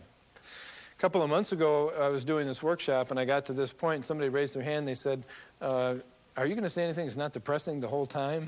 And I said, yes, here comes the first non-depressing thing. If we get into adolescence, there's a strong tendency for the hyperactivity to diminish when the child hits adolescence. That's, as I mentioned before, where the myth came from that hyperactivity would be outgrown. The hyperactivity can be outgrown, but not the attention deficit, the emotional overarousal, and some of the other symptoms that go along with it. But the good news is that some of these kids will simmer down a little bit. Peer problems can continue, however. We'll often ask a parent during a diagnostic evaluation, does your child have any friends? If they say yes, we'll say, well, that's good. Do you like them? And the parents will sometimes say, well, we never meet them. He never brings them over. Or sometimes they'll say, we don't like them, because ADD kids will have somewhat of a tendency to hang out with the burnout crowd, meaning the crowd that also doesn't like school and may not get along with their parents very well. About 25% of ADD children run a high risk of what we call conduct disorder. Conduct disorder is when you get into illegal types of acting out or acting out that is not appropriate for the norms of your age group, like a 9-year-old who's smoking cigarettes and things like that. This 25% of ADD kids that tend to act out are also more at risk for chemical abuse. Now, that's the bad news. The good news is 75% are not in such a high-risk category. But 25% of these kids, we worry about them being ADD, then having problems with acting out, and we worry about their future as adults. Will they become conduct disorders, even sociopathic personalities, and so on? So it's a high-risk group, get in trouble with the law, and they do have a higher risk of chemical abuse. Also, by the time you get into adolescence, the family is often fed up with the kid. They have had it. You ask the parents, you know, how old is your child? And they'll say, well, he's about mid-adolescence. Say, how much longer is he going to be with you? They'll say 3 years, 6 months, 4 days, 12 hours, and you get the idea. They can't wait until the child is gone. One of the things that they're very fed up with is arguing. ADD kids will argue you to death. And one of the things, I might as well make a suggestion right now, is don't argue with them. What we often get is we get an ADD kid, and he's got to have the last word in the conversation. We get a parent, and the parent insists on having the last word in the conversation. Well, if you think about it, mathematically speaking, if you get two people and they each insist that they have to have the last word in a conversation, you have a potentially infinite conversation. And infinite can also mean not only yelling and screaming, but sometimes physical encounters after which everybody feels sick to their stomach. Depression in adolescence is also a higher risk type of affair. Depression in 5 to 12-year-olds, you'll get some of it, but it's not real high incidence. But depression in adolescents is much more risky, and our ADD friends, unfortunately, have a higher risk of running into depression because they've been dumped on for so long. They're not doing well, especially if they're not being treated. And finally, as far as adolescence goes, we do have evidence, as you can easily imagine, that ADD kids are worse drivers than their average counterparts. It may not be so bad that you have to keep them off the road, but we do have evidence, and if you look at the symptom list, imagine an impulsive ADD child on his way to the movies, a little difficulty delaying gratification, a little impulsivity, and he approaches a yellow light. You know, what is he likely to do? Well, it's scary. My oldest, in his first 3 months, had three problems, 2 accidents and 1 speeding ticket. He's probably a pretty good driver, but a trip with him to Dominic's is one of those deals where you see your life flash in front of you about 8 times. If we ever go somewhere, I always try and get the keys to the truck first so I can beat him to it and drive myself. But he really is a pretty good driver, just though kind of the jackrabbit starts and stops and all that. And it's always scary for parents to think about an ADD child driving. On the positive side, there are some of these kids that, you know, remember novel, interesting, intimidating, one-on-one? Those characteristics can make them good drivers. We had one little ADD boy. He was a wild man in school, and he was a wild man at home. But when he'd drive to my office, once he started driving, he'd hang on for dear life like this, going 20 miles an hour. His mother was over there going crazy. She said, "Can't you go any faster?" He's like this. And he's ADD, so you wouldn't really expect that. What about ADD adults? The last section in our developmental course here. First of all, we know now ADD adults do exist. We didn't used to think that they existed. Now we know that they do exist. They may have mellowed out some, but many of them carry the symptoms with them into adulthood. Good news, they get relief from what? From school, which, as I said before, is one of the worst situations you could possibly put them in. So the ADD kids get relief from school. Now they can pick their own poison. They can go get a job somewhere and hopefully find something that suits them a little bit better. Many of these people do well. There's a couple of jobs that you might think ADD kids do well in. One is outside sales. Some of these people are very good at outside sales. In fact, this is a situation where ADD residual symptoms might actually be assets. Imagine somebody who is ADD, but he has good social skills, he's fairly bright, but he's got emotional overarousal and hyperactivity. This person might make a good entrepreneur or a salesman. He can run around during the week, sell all these things, drive, move. He likes the movement, see all these people talk, and he enjoys that. The time he'll have difficulty is when he comes home at the end of the week or back to the office, and he has to sit behind the desk and do his weekly report. He'll go crazy. Because I have to get up every 5 minutes, go to the bathroom, get a cup of coffee, call my wife, go talk to somebody down the hall, and that type of thing. But they can live with it, and they can often do fairly well. Contact with the law will decrease usually in adult, which is good news.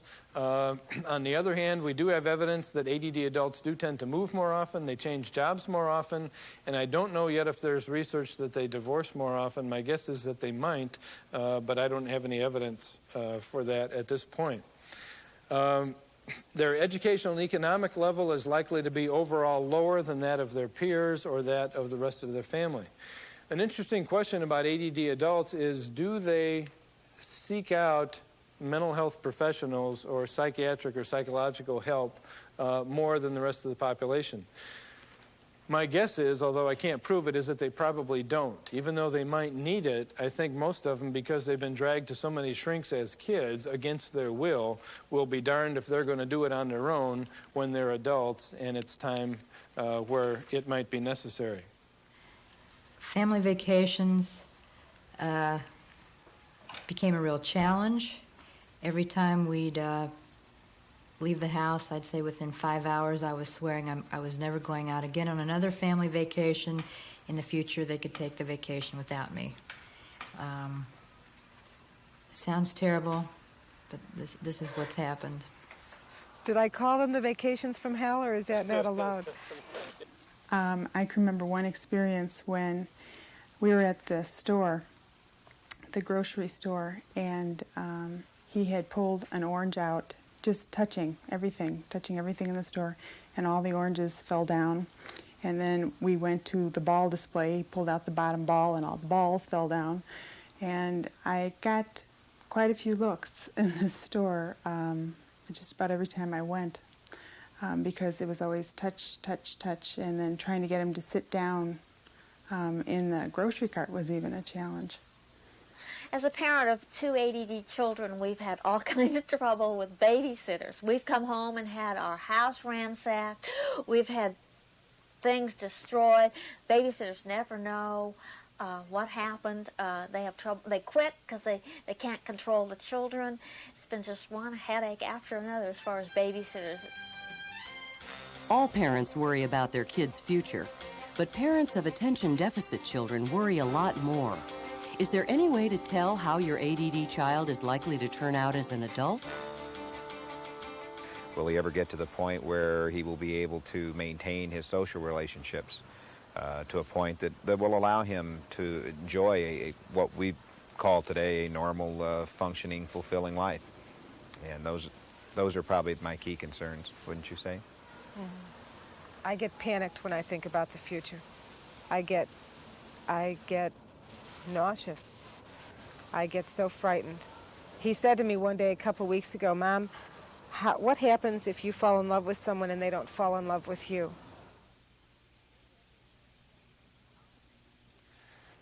How can you predict the future of your ADD child? Fact of the matter is that you can't, but you can do some guessing. And what I'm going to do is give you a list of what we call 7 prognostic indicators that have been shown by some of the research to be connected with adult outcome. So this is kind of a quick and dirty survey. You can kind of run it through in your mind, and maybe it'll give you some idea of how your child might turn out as an adult, and hopefully some reassurance. So the 7 prognostic indicators are these. First one is socioeconomic status. The higher, the better. This may sound like a bit of snobbery. We're not sure exactly why that's the case. Maybe these people are better educated. Maybe they spot problems more quickly. Maybe they can afford counseling. Maybe they can afford to continue counseling. Whatever the case, that one is helpful. Second prognostic indicator is IQ. The higher, the better. IQ is a great compensator for a lot of other faults, like learning disabilities as well as attention deficit disorder. Imagine 2 kids in a class, one with a very high IQ and one with an average IQ, and they're both ADD. They both have low frustration tolerance for math. They're both given the same problem. The high IQ ADD child can finish it in 5 minutes and be done, be correct, be happy, be reinforced by the teacher. The average IQ ADD child may take 12 minutes. But his frustration tolerance only goes to 7.5 minutes. So after 7.5 minutes, he quits. What happens to him? He gets dumped on. He gets criticized, he feels like a failure, and he knows he's not succeeding. So IQ can be very, very helpful. The third prognostic indicator is aggressiveness. The higher, the worse. And especially if it's not outgrown by the time the child hits early adolescence and adolescence. If they're still aggressive at that time, then we get worried. Same thing with hyperactivity, the fourth prognostic indicator. The more hyperactivity, the worse, and especially if it's not outgrown by the time the child hits adolescence. If you still have a high level of hyperactivity, you're going to have more problems. The one thing about that that's a little bit of a catch is with the girls again. We sometimes wish that the girls, some of them, were a little more hyperactive so they'd come to the attention of people who might diagnose them and then treat them appropriately. The next prognostic indicator is social skills. Social skills is extremely important. No matter what area of your life you're going into, your social skills and social status is a very powerful predictor of how well you're going to do, whether it's business or anything to do with psychology. One interesting study, by the way, studied schizophrenics. And the researcher found that if you were schizophrenic, if you were a likable schizophrenic, your prognosis was better than if you were an obnoxious schizophrenic.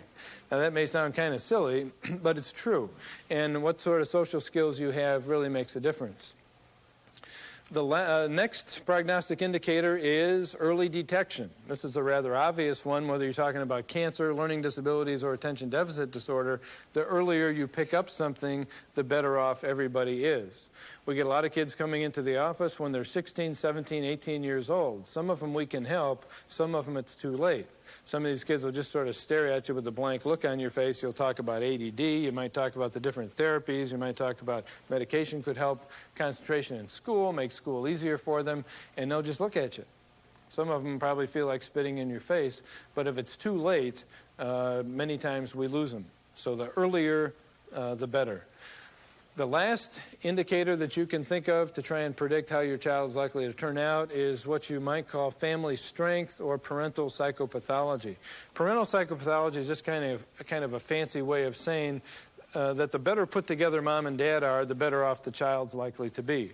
So if mom and dad are reasonably competent, caring, intelligent parents, the child's going to be better off. And if the family as a unit has some strength and bonding to it, the child's likely to be better off. So with those 7, you can't exactly predict the future of your child, but you can at least come up with some guess as to how your boy or girl is likely to turn out after they leave home and are on their own. When I think about the kids' futures, it's scary. Sometimes I say to myself, geez, I hope someone will marry him. I hope they can finish school. It's hard for me to picture them as functioning adults. I know it happens, and I know it's possible. Right now, it's hard to believe that they will, in fact, get to that point, that they can function as adults. In some ways, I feel encouraged because I know that I know that I have done. We've done everything that we could to help the situation, and I feel lucky because our children are very bright, and we have been able to place them in a good school situation. So I feel encouraged that way. But I know that it's always going to be a struggle for them. I have high hopes that they can overcome this problem. I don't know yet. I'm thinking of being a sports player. I don't know. What causes ADD? We can't yet say for sure that we know, but we're getting some pretty good ideas. Their psychologist interviewed us, and they instill a lot of guilt to you. We also went to a private psychologist who instilled a lot of guilt. They say, well, the mother is excessively cold, very distant from the child, and you're thinking, oh, I really didn't think I was that way, but maybe I am. Maybe he's right. He's an expert in this. Maybe he's right. I want to discuss this by first telling you some of the things that don't cause attention deficit disorder. Number 1, we don't think that diet causes ADD. Diet, it's true, you can have kids that respond poorly to some things that they eat, and it can cause some bad behavior, but we don't think that's true attention deficit disorder.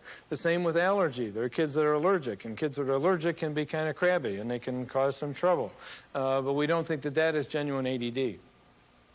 Another theory, and by far the most common theory in the society that you live in today, is what we call the psychogenic theory or the family dynamic theory, the psychological theory, whatever you want to call it, for ADD. This theory, if you state it very simply, goes something like this. Screwy kids are caused by screwy parents. So if you have a kid who's acting funny, mom and dad are either consciously or inadvertently doing something weird at home that's messing this kid up. You will run into this theory when you see mental health professionals. You run into it with the pediatrician. You run into it at your family reunion from your relatives and cousins and grandparents and all this type of thing. It is by far the most dominant theory in our society. For years and years and years, psychology and psychiatry have focused on the effect of the parents on the kids, as if the kid was just a blank slate. He was clay, and we're the sculptors of this kid. Well, if you have an ADD child, it feels the reverse. You feel like you're the clay and he's the sculptor. And what the research is focusing on now is the effect of kids on parents. There are a number of studies that show that kids are born with widely different temperaments. And some of these temperaments are very placid, and some of them are very aggressive. Some of these kids come running out, and they come after you right away. So we in the field don't really believe the psychological or psychogenic theory anymore with ADD. I'll just give you a couple of examples. There's a very good article by a guy named Bell back in 1968, and he pointed out some rather obvious things. He said, what if you have a family where you have 4 kids, one is ADD, and the other 3 are doing just fine? Wouldn't you think that if mom and dad were such screwballs that all the kids would be messed up? Okay? Yes, you would. Now, family therapists and other people come back and they'll say, wait a minute, how naive can you be? What about birth order? You know, and things like this. Well, listen, I'll give you 2 points for birth order, but birth order is not going to account for the behavior of some of these children. So we always say, if you don't remember anything else from this workshop, I would like you to try and remember that if you have an ADD child, it is probably not your fault. So what causes it? Well, there have been neurological theories. I told you before, the minimal brain damage theory, that's a neurological structural theory, we call it. It says that the brain is actually damaged. There's lesions or tissue damage, and that causes hyperactivity. Remember Rutter's study in 1977? He proved that most hyperactive kids have no hard evidence of brain damage. So we kind of canned that one. Then there's a theory that is a biochemical theory, and this is one that we do give some credence to. The biochemical theory says that in the brains and central nervous systems of ADD kids, there may be a biochemical imbalance that causes a problem. And the biochemical imbalance may actually cause the central nervous system, just think about the brain of the ADD child to actually be understimulated. And you think, well, that's weird. This kid's overstimulated, and you're telling me his brain is understimulated. But if you think of it like this, by analogy, imagine you had a governor of a state, and the governor of the state was lazy. He's drinking all day, he's goofing around, you know, he never gets out of bed, and he doesn't even look out the window. What would happen to that state? That state would be chaotic. Okay? People would be running around, beating each other up. The mail wouldn't get delivered on time. People would be robbing each other. Taxes wouldn't be paid. If we could stimulate that governor to get out of bed, drag him over to the window, open the curtains, he says, holy Toledo, this is terrible. I better get going. And he starts doing something about it, maybe we could get the state less chaotic and more organized. We think that when stimulant medications and other medications may work with an ADD child, what they do is they stimulate that lazy governor up here in the child's brain, so that the governor organizes the child's activities in a way that makes more sense, and so the child becomes more orderly. Now, this is just a theory and it's analogy. We haven't proved it yet, but there is more and more evidence that that seems to be going on. What is the culprit? We think the culprit is really the way that neurons communicate with each other. Neurons are cells in your brain and your central nervous system that are like the wiring. And unlike electrical wires, they don't hook up like this. They sit off at a distance from one another. So how do they connect, or how do they communicate? They communicate by spitting chemicals back and forth. So if you imagine my arm being a neuron, this being a neuron, and these being the branches at the end, these things actually shoot chemicals called neurotransmitters across this gap till they hit this other neuron. And if enough of these neurotransmitters and the right kind shoot across, this neuron may fire. We think in the brains of ADD kids there may be a deficiency in a neurotransmitter. Sometimes they talk about one called dopamine. So it's not shooting the gap here, with the result that this neuron isn't firing, with the result that the central nervous system is underactive, with the result that the kid's behavior is chaotic. So the theory is that. We haven't proved it yet, but it's what you might call the lazy governor theory. Lazy governor and chaotic child. We also believe, in addition to the biochemical thing, that ADD is probably hereditary most of the time. It means the child is born that way. When we do interviews with the parents, since ADD, as many of you know, is a male-dominated problem, we'll often ask the parents, what were you like as kids? They're the biological parents, of course. And we'll usually start with the father, because mostly it's males. Now, sometimes it's the mothers, too. But we'll ask a father, you know, how did you do in grammar school? Some of the fathers will sit there and they'll kind of squirm around a little bit. You know, their wife will go, come on, tell him. You know? So the father will say, well, you know, tell you the truth. This kid's kind of a chip off the old block. I was pretty much the same way.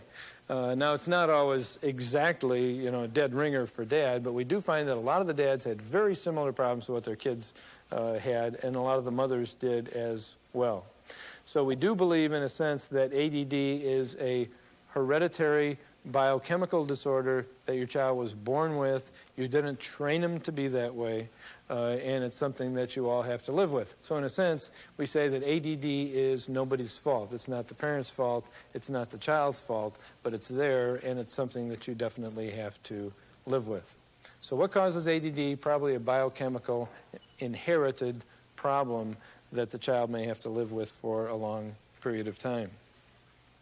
We sometimes say, by the way, if you, before you know that ADD is inherited and biochemical, you might think the psychological theory, so you and your spouse will argue about which one of you is screwing up the kid.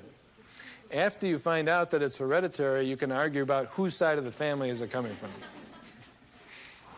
Well, my brain makes liquids, and the attention liquid that it makes some, but don't make enough. But when I have the pills, it helps it to make just enough liquid to pay attention.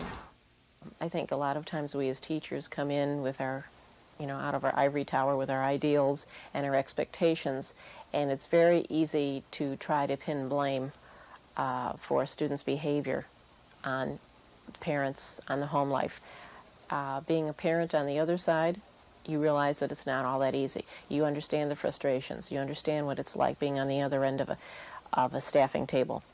Before the kids were diagnosed with attention deficit, I definitely thought that I was a total failure as a parent. Couldn't figure out what I had done wrong. Figured I must have missed something in home economics. Missed part of the lecture somewhere that I just did not seem to grasp what was involved to become a good parent.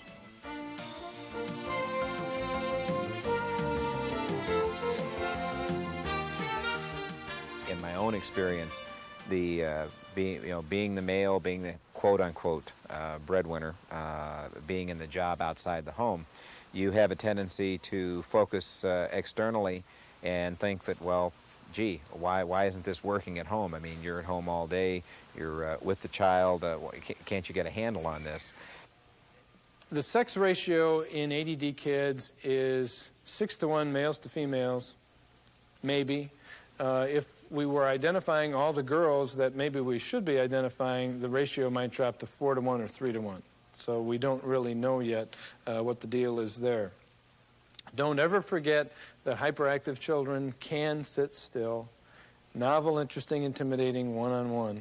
Okay, they can sit still some of the time. Not all of them and not all the time, but you'll see bewildering breaks in their ADD symptoms.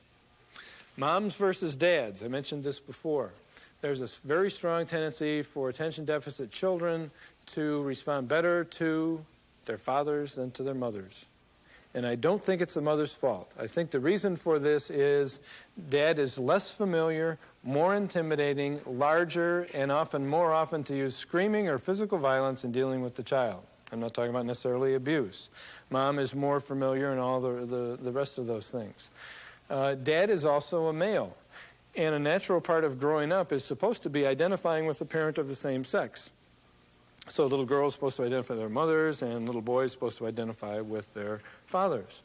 Many of these little ADD boys adore their fathers, but they don't adore their mothers. They think dad walks on water. They think mom drowns in water. Okay?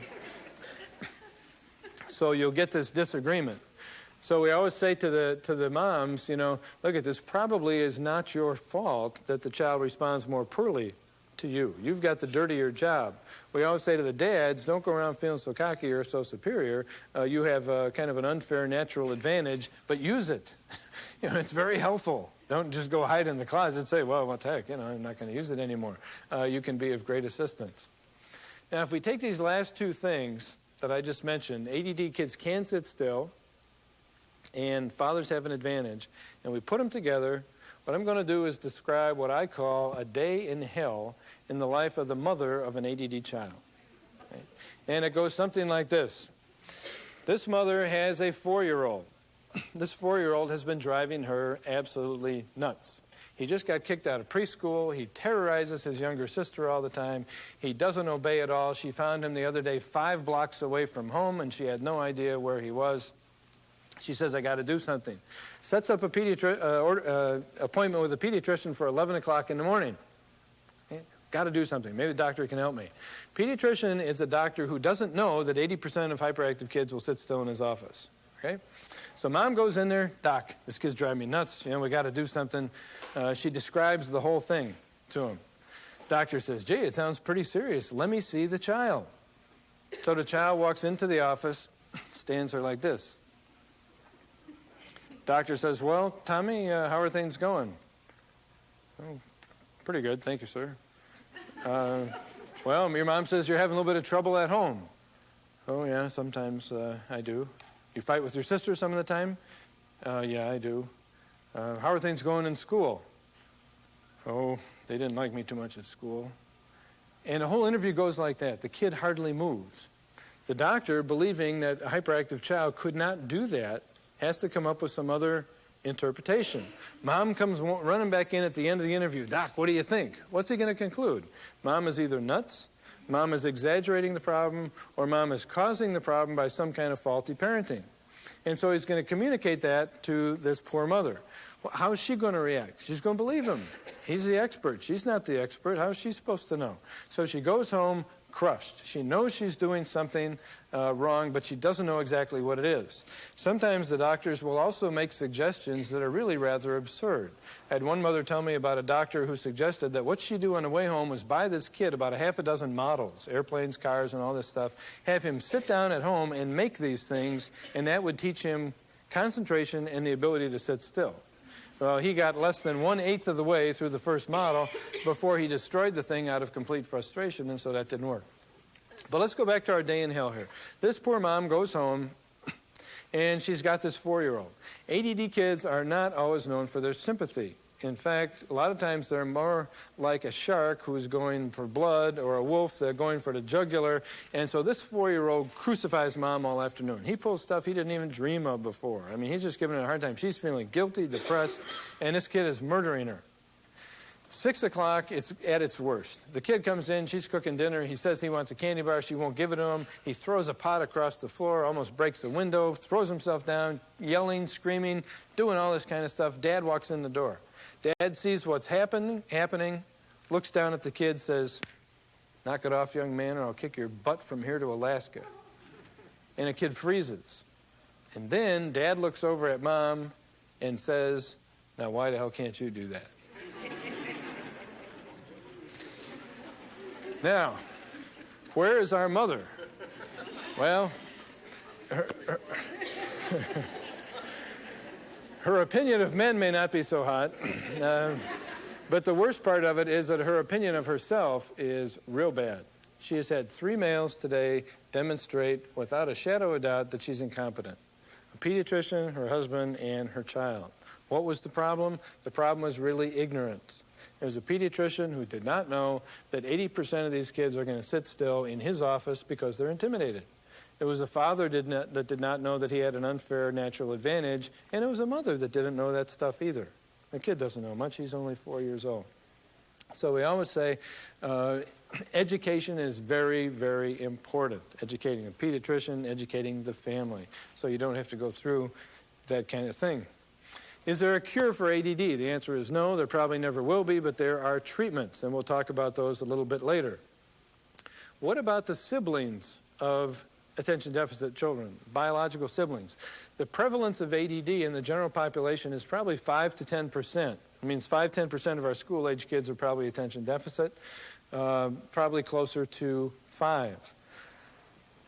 What if you already have an ADD child?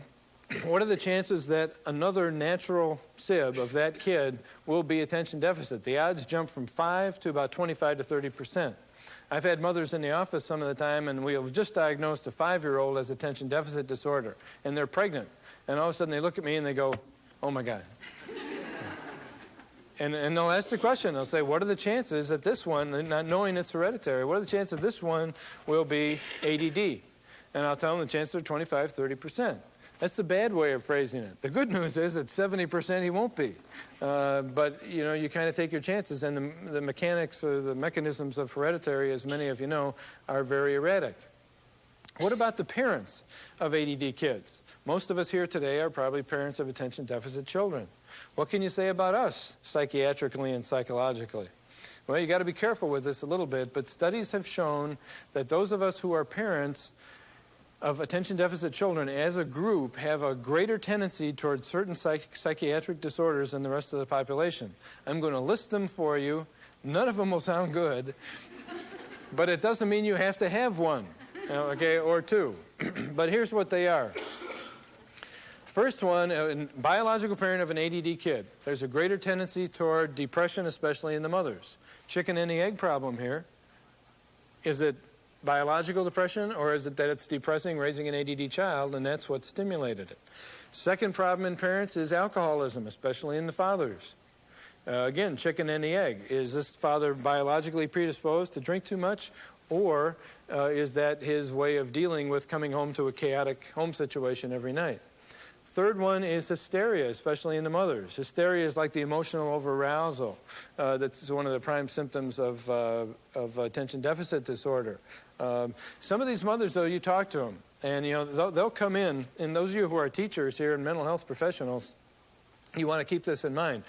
Parents of ADD kids won't present very well a lot of the time, especially the mothers. They'll come in depressed, angry, fed up, yelling, just everything. And you're inclined to think, after talking to them, hell, lady, if I had a mother like you, I'd be hyperactive myself. That may not be fair. You ask that lady, what were you like before this child was born? Some of them will say, that's nothing. I was this way my whole life. I've always been a live wire.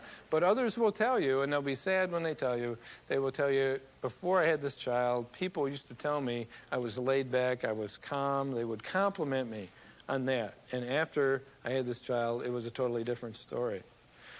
Number 4, those of us who are parents of ADD kids, is sociopathy, especially in the males. Kind of a fancy word. All it means is the ability to engage in antisocial behavior that might hurt other people or be illegal without feeling guilty about it. Number 5, that this group has more of is psychosis, which could mean schizophrenia, could mean some of the manifestations of manic depressive illness. And number 6, of course, is residual ADD.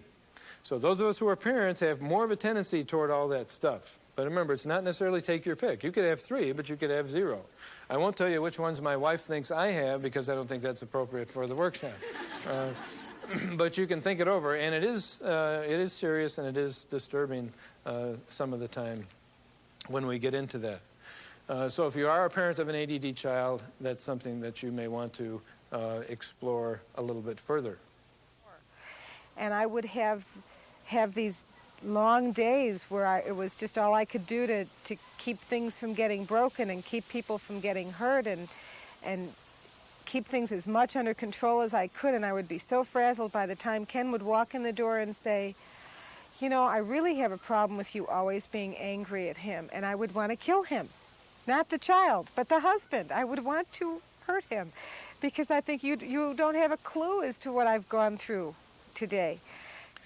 This concludes part 1, our presentation of ADD symptoms, development, prognosis, and causes. In All About ADD part 2, we'll discuss diagnosis and treatment.